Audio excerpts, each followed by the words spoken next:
Hey there, Simone here with Bulletproof Business Growth. And as always, I'm going to talk about some stuff that's really important to pay attention to when you're growing and scaling your business. Now, everybody knows that the level of right talent, getting that level of right talent into your company, that's really what enables you to grow, because your talent is the limiter to growth if you can't do it. So everybody loves to complain about hiring. It's a real hot button these days. And so I want to talk about some recruiting and talent and hiring practices, but really the biggest question is it recruiting and hiring that's the problem, or is it retention that's the problem? So hiring, like I said, is everybody's Achilles heel. And, it's kind of like businesses have never done more hiring. They have never spent more money hiring. They have never done worse with hiring. So when you think about like how people used to hire, right? The old school approach used to be in a company, HR would do the job analysis and understand kind of what the requirements are and what the candidate's attributes would have to be so that they could fill the role right. And then they would do an evaluation of the role of the job and really find out how the position fits into the org chart and what this position would warrant in terms of pay so it fits into the overall revenue model. So then they would put ads out and they would get applicants, and then they would sort through the resumes and do some sort of testing and interviewing. And this whole process would take over a week. And what would actually happen is that mostly entry-level positions would get hired on the back end, and most more expert positions would be hired internally. So today, this is actually really different. So when you think about how this works today, most people who get new jobs, they weren't actually looking for jobs.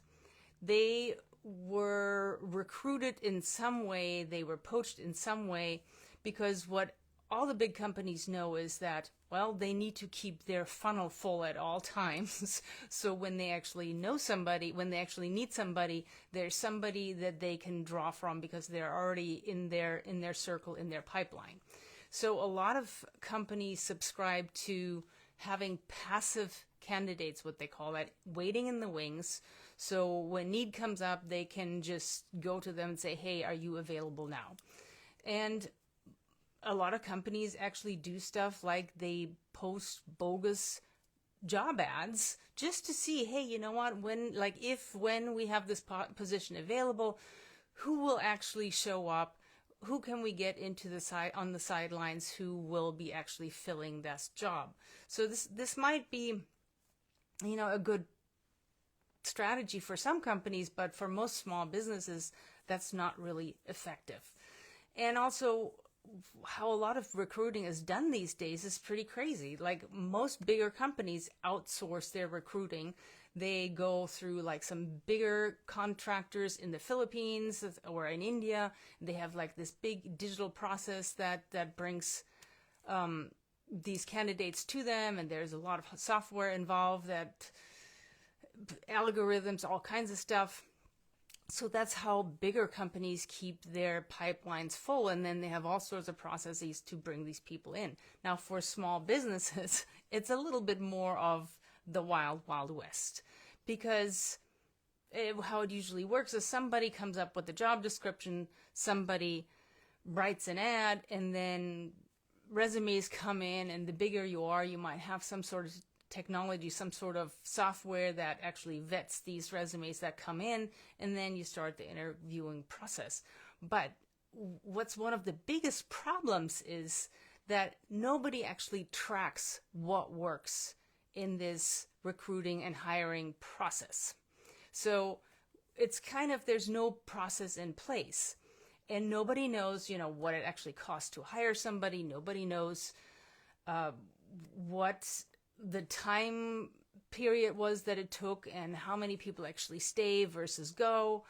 And it's a problem because in the end, when, like I said in the beginning, if you can't get the talent in, it means your business can't really grow and be successful. So I read some great article in Harvard Business Review that threw some numbers out, like the cost of a junior professional or a junior person in your company, the hiring cost overall at an average is $4,179. And it's multiple times that for a more leadership, managerial, executive type of position. So when we look all this is like the old school way of kind of bringing people up internally has been something that's really been abandoned. And the whole recruiting process is something that doesn't work super well. So how do we solve this? Because everybody complains that we need to get better people on board. We need to be hiring. We need to be filling all these positions. So the first change that really we should really look at is, okay, is it really effective to fill positions mostly from the outside? It used to be, like I said, about 90% of roles that were filled from the inside, whereas today it's only about 25% or 28%, something like that. So significantly lower than it used to be. And the reason that is because in the old days, there used to be a lot more attention and a lot more focus on hiring more junior level people and then bringing them up through the ranks, actually training them, developing them. And these days, way fewer businesses really pay attention to that piece and have some sort of career development plan, growth plan in place that they can give to people and work with people on so that they keep growing. So people stay at the level they're at, or a lot of times they get frustrated and they leave. So if you're not hiring internally, well, if you're hiring externally, you have to be really good at hiring, because now you're looking for people who already have a ton of experience. That's what, if you're hiring up, that's what you're looking for. You're looking at bringing in more experienced people who can make a bigger difference, who can contribute more value to your company very, very quickly. Well, of course, these are the same people that everybody else is already looking for. And if they're good, they probably already have jobs. So the second big change is when you look at retention. One of the big practices that most companies have these days is they poach from each other. So when we're talking about these experienced people, well, if you have a pretty good job history, if you have a good reputation, you're probably getting tapped by recruiters every 5 minutes. So, but when you think about, why do people leave? Like, when would it actually be appropriate or valuable to poach somebody? It's because somebody is not necessarily super happy with the level of influence and impact they can have in a company. And a lot of that is related to growth. So the biggest reason people don't generally leave companies, they leave leaders.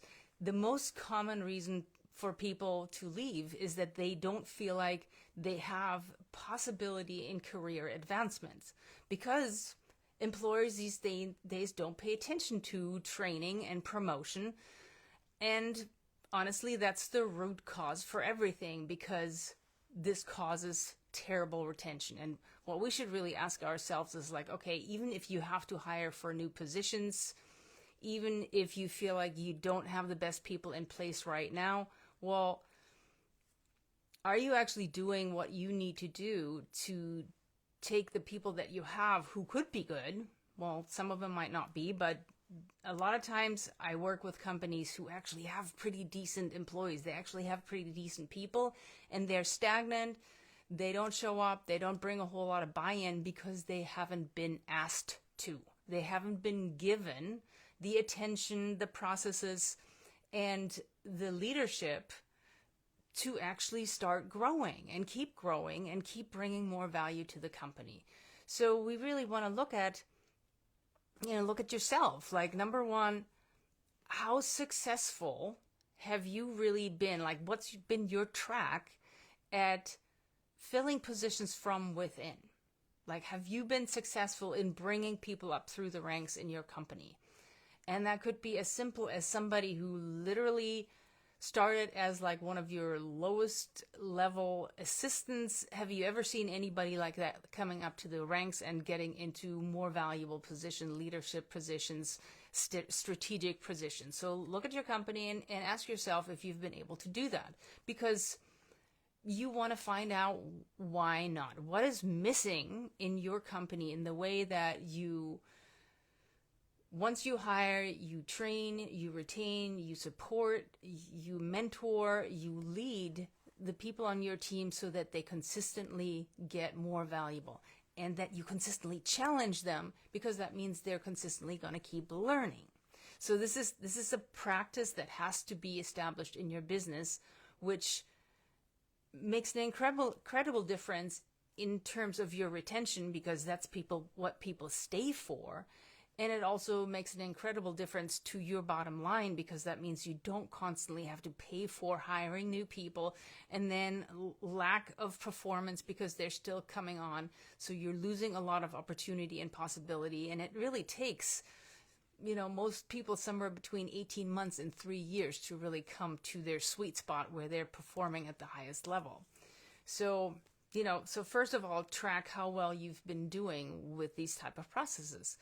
Second is like, okay, when you think about promoting from within, right? Do you have a practice in place? And what I mean by that is, everybody on your team, no matter what their position is, they should have some sort of protege that works with them, who is actually positioned, who they're training right now to replace themselves at some point. And what I mean with that is, your good people should always be growing. They should always be advancing. Well, then they need somebody else who will take stuff off their plate and actually start filling their shoes so that they can focus on more higher level stuff. So in essence, that means everybody should always be thinking about, okay, how do I train this other person who's high potential, who's hungry, to slowly start taking over my position so I can take over what's actually more applicable to my skill set and my expertise. So we want to hire, if possible, we want to hire a junior, because of course they are less expensive to hire. Then you get to train them the way you want them to actually do stuff. And if you hire right, the most important part about hiring them was that they're a great company fit, they're a great culture fit, and they are a great asset to your overall company values. So now you actually have somebody who's a great fit internally, and you're just bringing them up through the ranks. So you're not disturbing the culture, you're not messing things up for everybody else.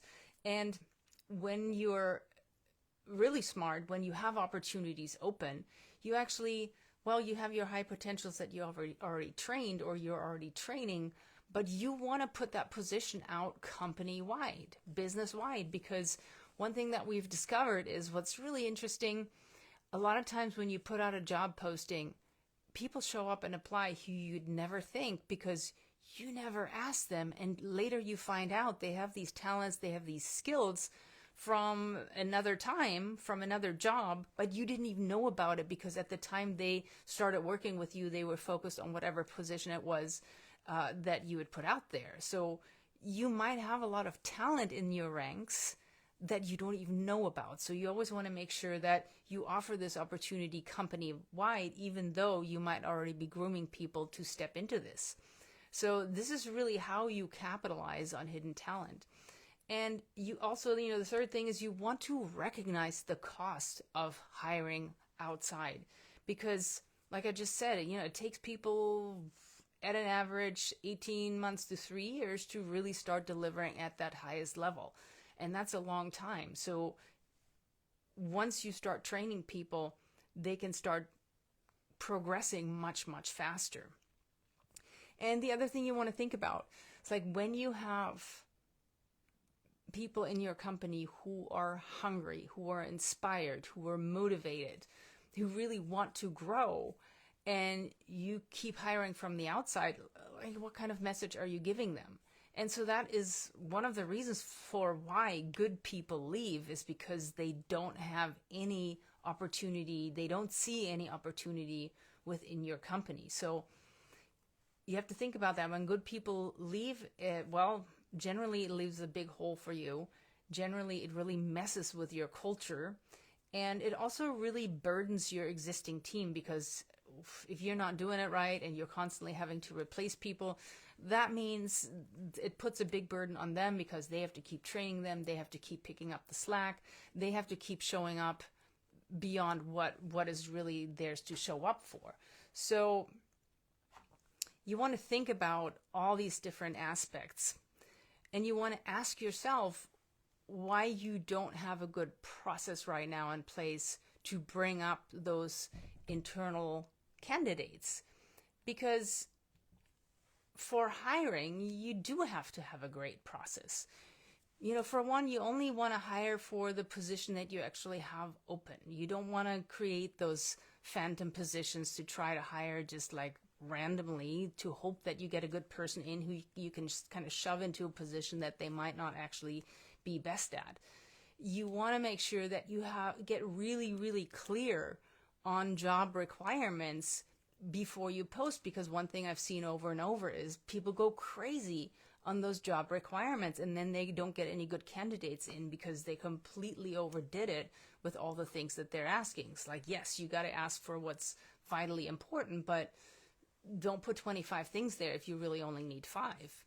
And then this whole idea of, passive candidates or poaching from other companies, well, there's a yes and no answer to that. It can actually be incredibly effective when you're poaching, when you're finding those passive candidates who already have a job but who are willing to leave.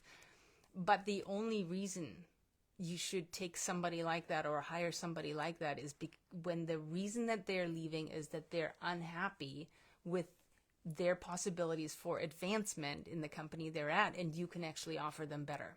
So when it's about, most people can be bought. Most people will, I think it's something like 85% of people would leave the company they're at if for the right price, right? So if the person that you're poaching is coming to you just because they want more money, they probably don't have the right focus. But if they want to change their circumstances because they feel like they're not having the opportunity, they're not being mentored, they're not being able to grow and advance as they would like to, well, now you have somebody who's hungry and who actually wants to do more. And if you're feeding them right, they can be a tremendous asset for you.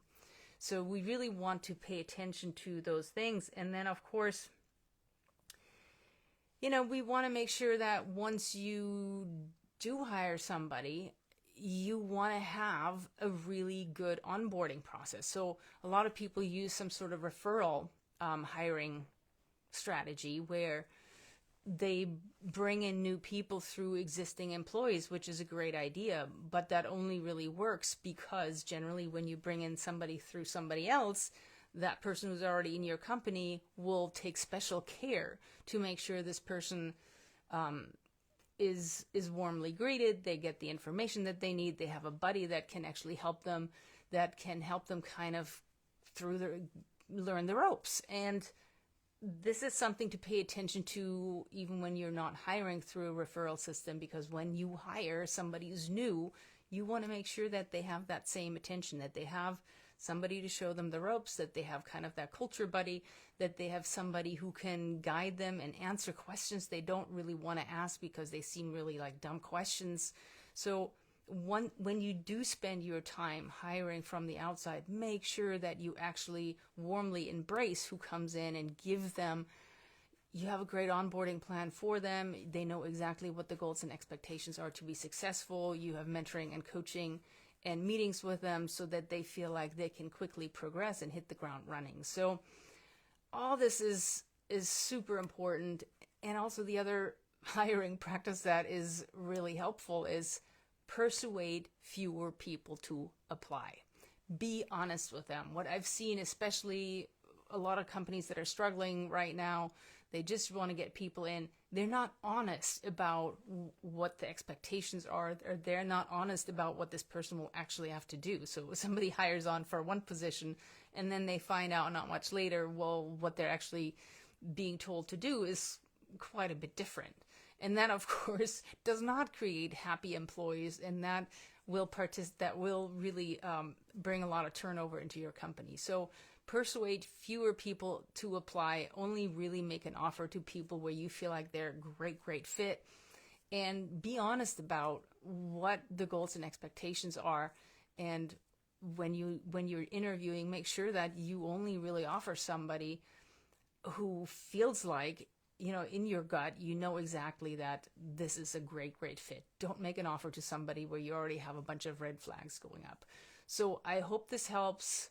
I would really encourage you to look at your hiring practice right now. Do you really need to hire from the outside because you need to get fresh talent and more expertise in? Well, so that means you do have to hire up, and you need to do that quickly. Or have you just really not been good at retention and training and promoting internally, because actually that could be much cheaper for you, much easier, and you would probably have new results more quickly than you think.